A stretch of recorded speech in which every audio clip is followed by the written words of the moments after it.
It doesn't begin with chaos. It begins quietly. A child notices something adults don't realize they're showing, a tension in the air, a silence that feels heavier than words, a parent who is physically present but emotionally collapsing. There's no conversation, no explanation, but something ancient and instinctive activates inside the child's nervous system. Someone has to hold this together, and apparently, it's me. This is not bravery.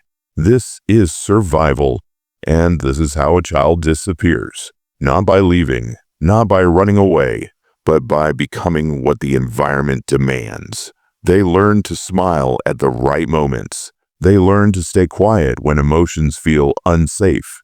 They learn to monitor tone, footsteps, facial expressions. They learn to anticipate explosions before they happen. They become emotionally fluent long before they are emotionally protected, and the world rewards them for it. You're so mature. You're so responsible. You're wise beyond your years. No one asks the obvious question, why did a child need to become this way? When a child grows up too fast, it's not because they want to. It's because childhood was not an option. Instead of being comforted, they become the comfort. Instead of being guided, they become the guide.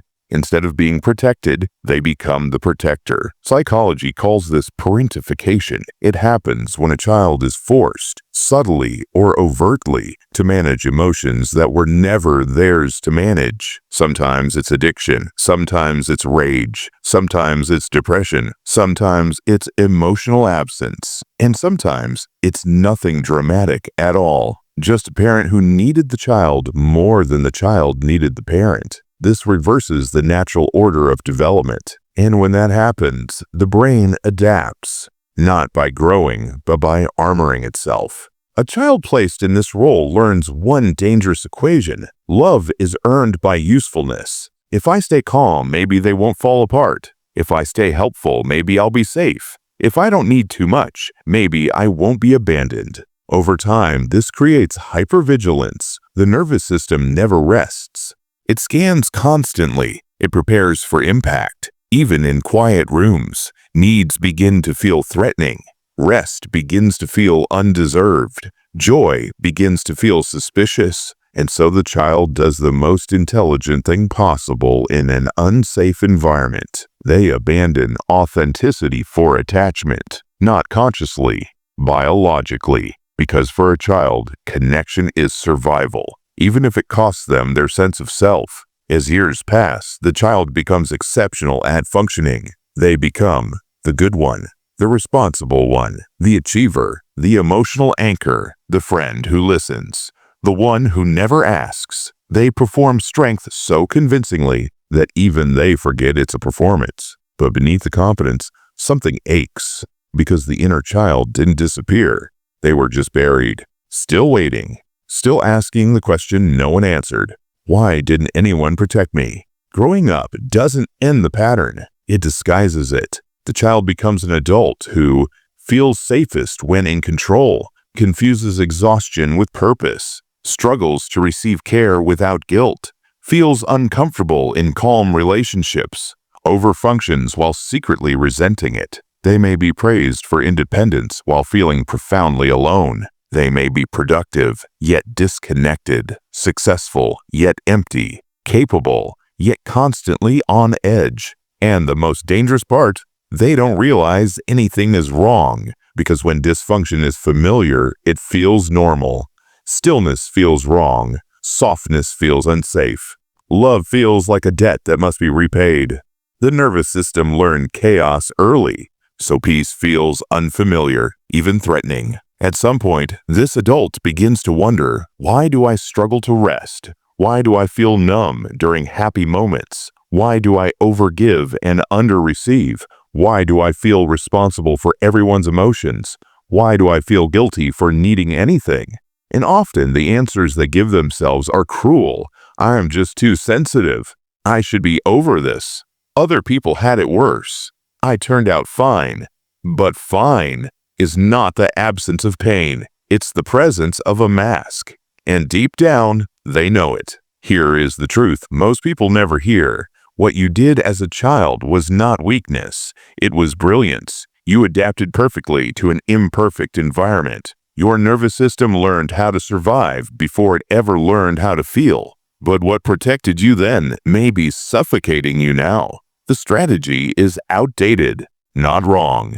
And healing does not mean erasing it. It means updating it. Healing begins not with fixing, but with witnessing, with telling the truth without minimizing it. That was too much for a child. You should not have carried that. It was not your responsibility. Grief will surface. So will anger. So will sadness you never had permission to feel.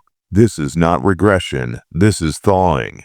When frozen parts begin to move, it hurts. But pain is not proof of damage. It's proof that circulation is returning. Meeting the child again. At some point, healing asks a difficult question. What did I need that I never received? The answers are often simple and devastating. I needed someone to notice me. I needed reassurance. I needed permission to rest. I needed safety without performance. I needed to be held instead of holding everything together. And slowly, painfully, the adult learns to give these things to themselves, not to rewrite the past, but to stop reliving it. This is how you stop seeking parents and partners. This is how you stop mistaking anxiety for intuition. This is how you stop calling survival a personality. Integration, not perfection. Carl Jung once wrote that there is no coming to consciousness without pain. And this is what shadow work actually means. Not bypassing pain, not glorifying strength, not becoming endlessly positive, but turning toward the abandoned parts of yourself and saying, I see you, I hear you, I'm not leaving. Healing is not becoming someone new. It is remembering who you were before you had to disappear. The return. If you grew up too fast, your problem was never maturity. It was the absence of choice. Now you have one. You can choose softness without guilt. You can choose rest without collapse. You can choose to stop managing everyone else's emotions. You can choose to feel without apologizing. You may feel younger some days. Good. That means the child is coming home. You were never broken. You were protecting something precious. And now, for the first time, you get to grow.